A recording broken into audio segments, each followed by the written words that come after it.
Does your partner snore like this? Then just watch this video. Snoring isn't just annoying, it might be dangerous. Studies link it to 67% higher risk of stroke and 40% risk of high blood pressure. You ask me how? When you sleep, your throat muscles relax, leading to snoring, which may cause apneic spells.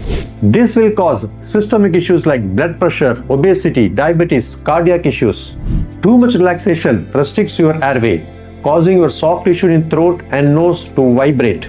That vibration, and that's the snore, and suddenly you are the reason for your partner sleeping on the couch. Rethinking life choices. So, how do you make sure your good night's sleep isn't a bad night for them?